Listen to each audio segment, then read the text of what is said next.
சற்று முன் வந்த மிக மிக ஒரு முக்கியமான தகவலுங்க. செந்தில் பாலாஜி அறுவை சிகிச்சையில் மேலும் ஒரு திடீர் மாற்றங்க.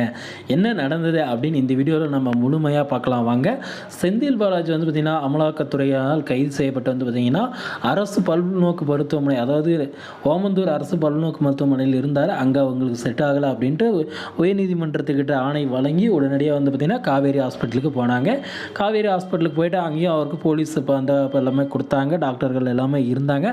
அங்கே வந்து பார்த்திங்கன்னா அவருக்கு வந்து பார்த்திங்கன்னா ரத்த குழாய்களில் அடைப்பு, கிட்டத்தட்ட வந்து பார்த்திங்கன்னா 3 ரத்த குழாய்களில் அடைப்பு அப்படின்ற மாதிரி ஒரு செய்தியை வெளியிட்டிருந்தாங்க. அதுக்கப்புறமா என்ன நடந்தது அப்படின்னா, அந்த இதில் கிளியர் பண்ணால் மட்டும்தான் அவர் உயிர் பிழைப்பார் அப்படின்ற வரைக்கும் சொல்லிட்டாங்க. அதுக்கப்புறம் அவங்க ஒய்ஃபும் வந்து பார்த்திங்கன்னா உடனடியாக ஆட்கொணர்வு மனுவை சென்னை உயர்நீதிமன்றத்தில் கொடுத்தாங்க.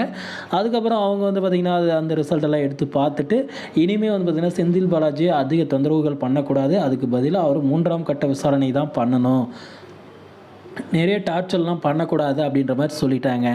அதுக்கப்புறமா சரி என்ன பண்ணுறது அப்படின்ட்டு அமலாக்கத்துறையினர் விசாரிக்கலாம் அப்படின்னு போனால், அந்த இடத்துல வந்து பார்த்திங்கன்னா அவருக்கு ப்ராப்பராகவே வந்து பார்த்திங்கன்னா பதில் சொல்லலைங்க நம்ம செந்தில் பாலாஜி. எட்டிக்கு போட்டியாகவே பதில் சொல்லிட்டு இருந்தனால அந்த நாட்களும் கடந்துடுச்சிங்க. நாட்கள் கடந்ததுனால வந்து பார்த்திங்கன்னா அமலாக்கத்துறையினருக்கு கிடைச்ச 8 நாளும் வந்து பார்த்திங்கன்னா நாளையோட முடிவடைய போகுதுங்க. இப்போ வந்து பார்த்திங்கன்னா அவர் வந்து பார்த்திங்கன்னா விடுதலை ஆனார் அப்படின்ற மாதிரி தாங்க பொருள்.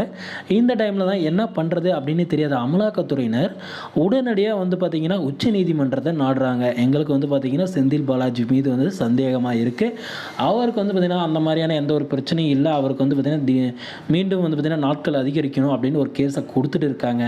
அதே போல் வந்து பார்த்திங்கன்னா சென்னை உயர்நீதிமன்றத்துக்கு வந்து இடைக்கால தடையை விதிக்கணும்னு சொல்லி விதியும் பண்ணிட்டாங்க. அதாவது அவங்க மனைவி கொடுத்த ஆட்கொணர்வு மனுவெல்லாம் செல்லுபடி ஆகாது அப்படின்ற அந்த நிலைக்கு வந்து தள்ளிட்டாங்க. தற்போது என்ன நடந்திருக்கு அப்படின்னா, அவருக்கு அறுவை சிகிச்சையும் முடிஞ்சு இப்பொழுது என்ன நடந்துட்டு இருக்குது அப்படின்னா, செந்தில் பாலாஜி கிட்ட இப்போ 3 ரத்த குழாய்கள் தான் பிரச்சனை அடைப்பட்டு இருக்குது அப்படின்ற மாதிரி செய்தி வெளியிட்டிருந்தாங்க டாக்டர்ஸ் எல்லாமே. ஆனால் ஆப்ரேஷன் பண்ணக்குள்ள 4 ரத்த குழாய்க்கும் சர்ஜரி பண்ணியிருக்கோம் அப்படின்ற மாதிரி ஒரு செய்தியை வெளியிட்டிருக்காங்க.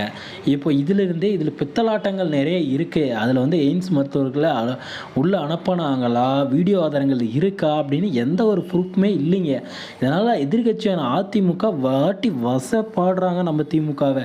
இது எல்லாமே ப்ராடு தான், இதெல்லாம் ஒரு உள்குத்து தான், இது வந்து திமுக ஆடுற ஒரு நாடகம் அப்படின்ற மாதிரிலாம் வந்து பார்த்திங்கன்னா சொல்லியிருக்காங்க. ஏன் அப்படின்னா செக்கப் பண்ணக்குள்ள 3 ரத்த குழாயில் தான் பிரச்சனை அப்படின்னு சொல்லியிருந்தாங்க. ஆனால் ஆப்ரேஷன் பண்ணக்குள்ள திடீர்னு இன்னொன்று எக்ஸ்ட்ரா பண்ணிக்கிறாங்க பாருங்கள். இதை கடலை மிட்டாய் வாங்குற கணக்கில் பண்ணிட்டாங்க. 4 ரத்த குழாய் அடைப்பு அப்படின்னு அதுக்கு சர்ஜரி பண்ணி இப்போ நல்லா இருக்கார். அவர் கண்ணு முழிக்கிறதுக்கு வந்து இன்னும் ஒரு நாட்கள் ஆகும், இன்றைக்கி ஃபுல்லாக ஆகும். கண்ணு முழிச்சிட்டு அவர் நினைவு திரும்புறதுக்கு எப்படியும் 2 நாள் 3 நாட்கள் ஆகுன்ற மாதிரி அப்படியே அமலாக்கத்துறையினரால் விசாரணை பண்ண முடியாத அளவுக்கு பண்ணிட்டாங்க ஃப்ரெண்ட்ஸ். ஓகே ஃப்ரெண்ட்ஸ், வீடியோ பிடிச்சிருந்தா சேனலை சப்ஸ்கிரைப் பண்ணி வச்சுக்கோங்க ஃப்ரெண்ட்ஸ். தேங்க்யூ.